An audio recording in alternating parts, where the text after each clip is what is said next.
You know, I have had the honor over the past several years to lead the Health, Education, Labor, and Pensions Committee. It is a committee that I truly feel represents the heart and soul of our country's values. And as I prepare to hand over the gavel now to my colleague, Senator Sanders, in the new Congress, I want to take a moment today to reflect on the incredible work we have done on our committee and recognize the many people who have made it all possible, especially my colleagues on the committee over the last 8 years who worked time and time again across the aisle to solve tough problems together, from healthcare to education to supporting workers and retirees and working to ensure everyone can live with dignity and respect. The issues that we tackle are the issues families across our country face in their everyday lives. They are the issues I constantly hear about when I'm talking with people back home in Washington State. And during my time as the top Democrat on this committee, spanning 3 presidential administrations, we have had so much to talk about. After all, a lot can happen in 8 years, especially when you push every day to work with your colleagues and make progress for our families. We have made sweeping changes to help students and families, defended and expanded health care coverage, and worked to bring down drug costs. We updated and expanded worker training. We helped to expedite and expand our national efforts to bring cutting-edge medicine to millions. We addressed the unfair practice of surprise medical bills and more, all before we worked to face the COVID pandemic.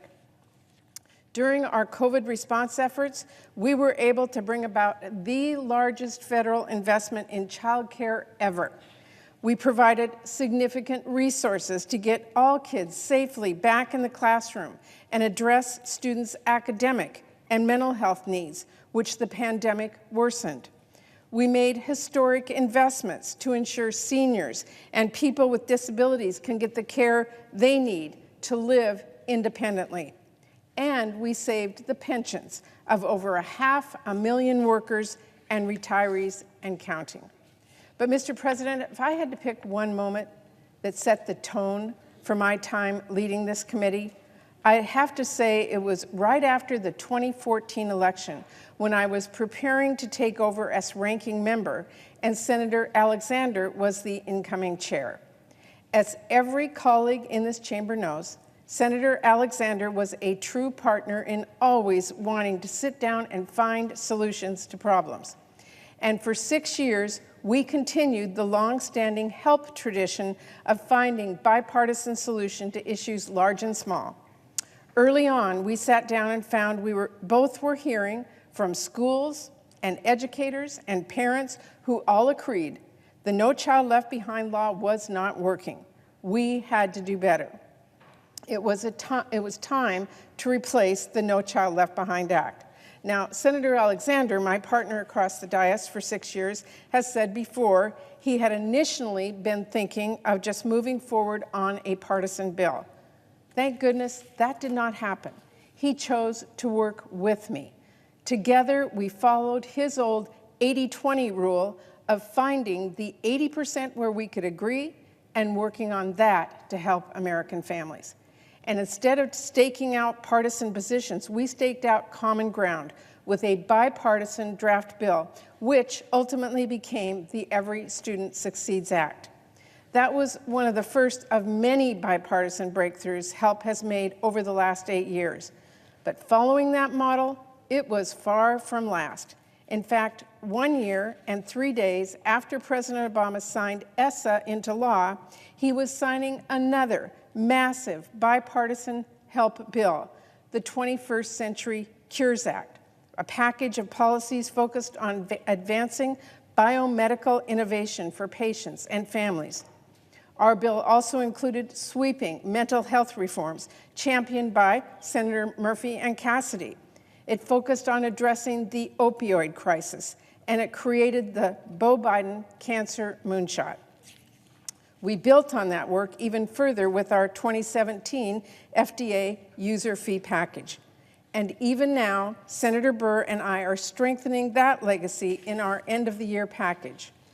Senator Alexander and I also worked with Senator Casey, Senator Enzi, and others to strengthen our workforce with a bipartisan reauthorization of the Perkins Career and Technical Education Act, which invests in students and workers by giving them the education, skills, and training they need so they can get better jobs and higher wages, and includes accountability measures to help improve programs and ensure that people aren't falling through the cracks. And working with Senators Hassan and Senator Cassidy, we passed the No Surprises Act to finally end surprise medical bills and establish new price transparency rules for hospitals. Our legislation has already stopped millions of people from getting hit with exorbitant bills for the care they thought was covered, including 2 million patients in Washington State. Senator Alexander and I also passed the Support for Patients and Communities Act to fight the opioid crisis and help those on the front lines of that effort.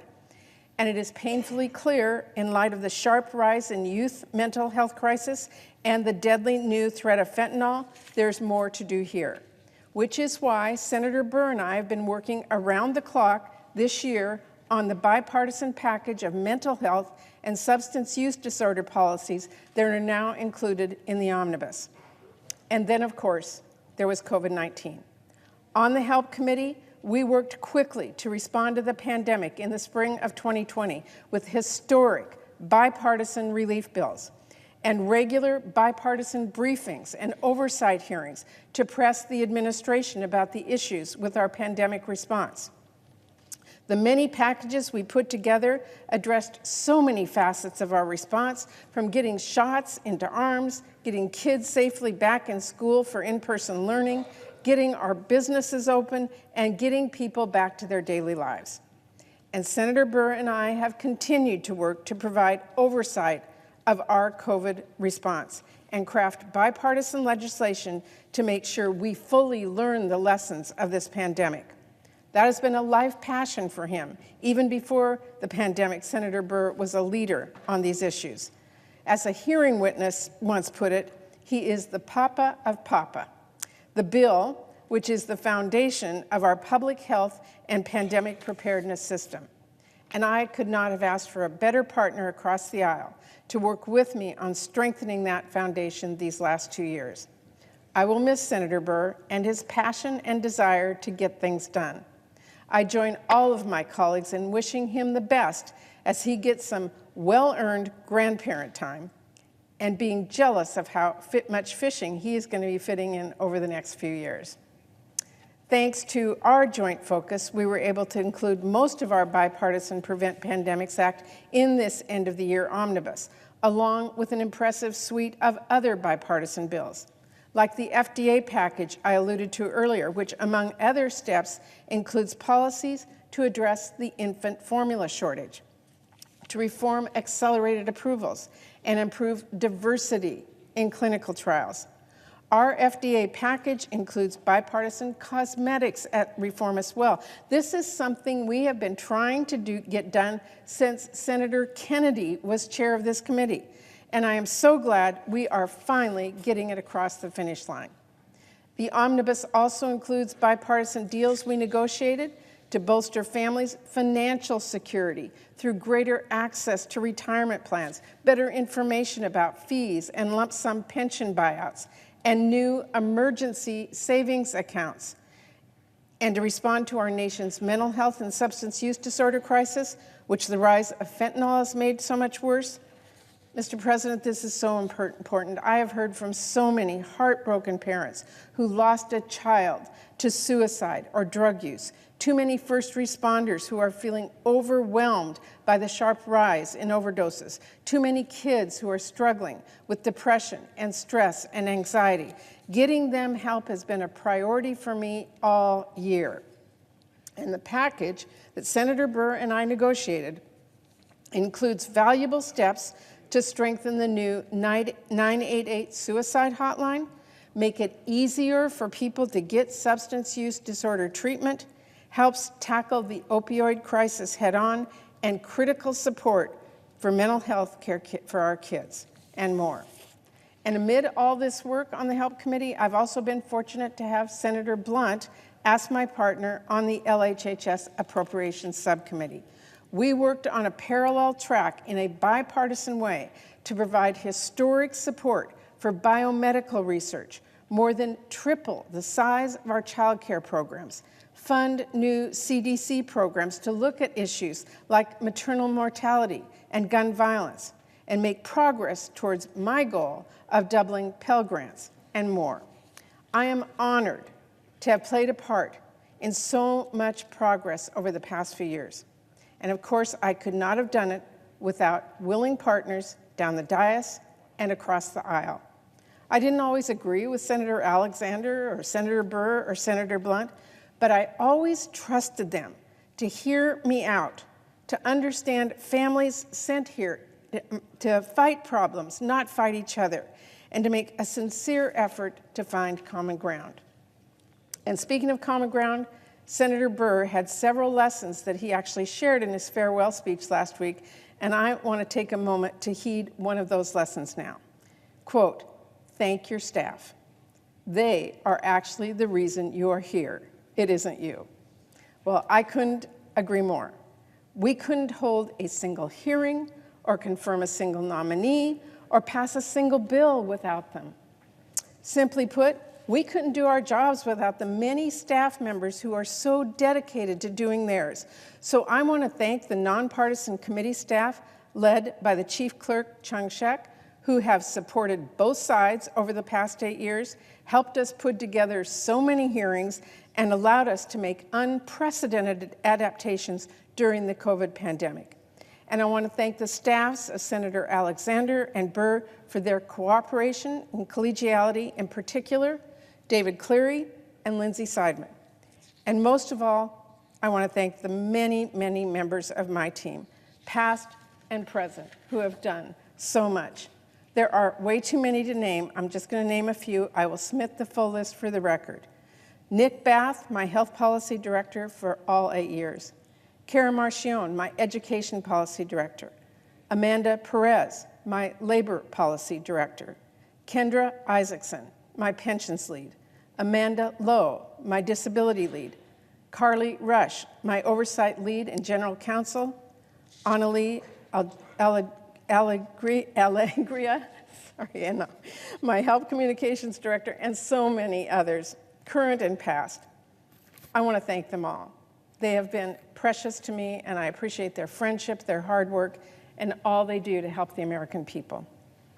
And of course, I want to thank our fearless leaders, my staff director, Evan Schatz, and Deputy Staff Director John Ryder, who have done a fantastic job steering my team over the past 8 years. Thank you all. I am so grateful for all that you have done for me and what you have done for all the American people.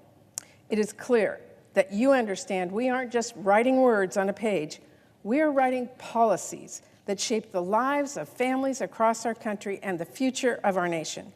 And that means so much to me because I know what it's like to be one of those families who's hanging by a thread. I know just how personal the HELP Committee's work can be, what it's like to try and get by on a tight budget. You see, my dad got sick with multiple sclerosis when I was young, and that meant he couldn't work. Thank goodness the VA helped cover his medical bills. So with my dad sick, my mother had to work while raising 7 kids. And to make ends meet, she was able to take advantage of a federal work program so she could get a decent job as a bookkeeper.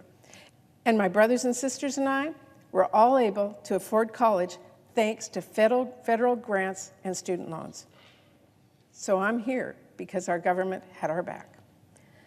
I also remember in the days before Roe, a friend who was not able to safely get an abortion, and ultimately she lost her ability to have kids because politicians put their ideology ahead of her health. And as a mom in tennis shoes, I got into politics to advocate for a preschool program that my kids were in that the state was threatening to cut. So this work of the Health Committee is deeply personal to me. As a former preschool teacher, as a mother, as a grandmother, it has meant so much to me to have this opportunity to lead us forward on so many issues that motivated me to get involved in politics in the first place. And now I look forward to continuing that work in the new Congress, both as a member of the Help Committee under Chair Sanders and Ranking Member Cassidy, and as the chair of the Appropriations Committee, working alongside my friend, Senator Collins. I plan to tackle that new role with the same approach that has proven so effective over the past 8 years leading the Help Committee, because there's still much work to be done to ensure that health care is truly a right, not a privilege, that every kid can get a high-quality public education, that every parent can get childcare, that every worker has a living wage and a safe workplace and paid leave and a secure future, and that every woman can get abortion care and make their own health care decisions, and to tackle the harsh realities of unequal or downright unfair systems that have held too many families back. Mr. President, our nation is facing so many crises at this moment: the child care crisis, the mental health and substance use disorder crisis, the economic challenge of recovering from this pandemic, global challenges like supporting our allies and standing up for democracy. And Mr. President, we are not going to solve them by fighting each other. Our best bet for meaningful progress next Congress is to work together and to listen to each other. So I'm going to continue listening to the people of Washington State, bringing their voices and their concerns here to Washington, D.C., and urging my colleagues to work with me to focus on making their lives a little easier. And I'm going to continue coming to work every day asking, how do we help the people that we all represent? How do we solve problems for everyone? And who is willing to work with me? Thank you, Mr. President. I yield the floor.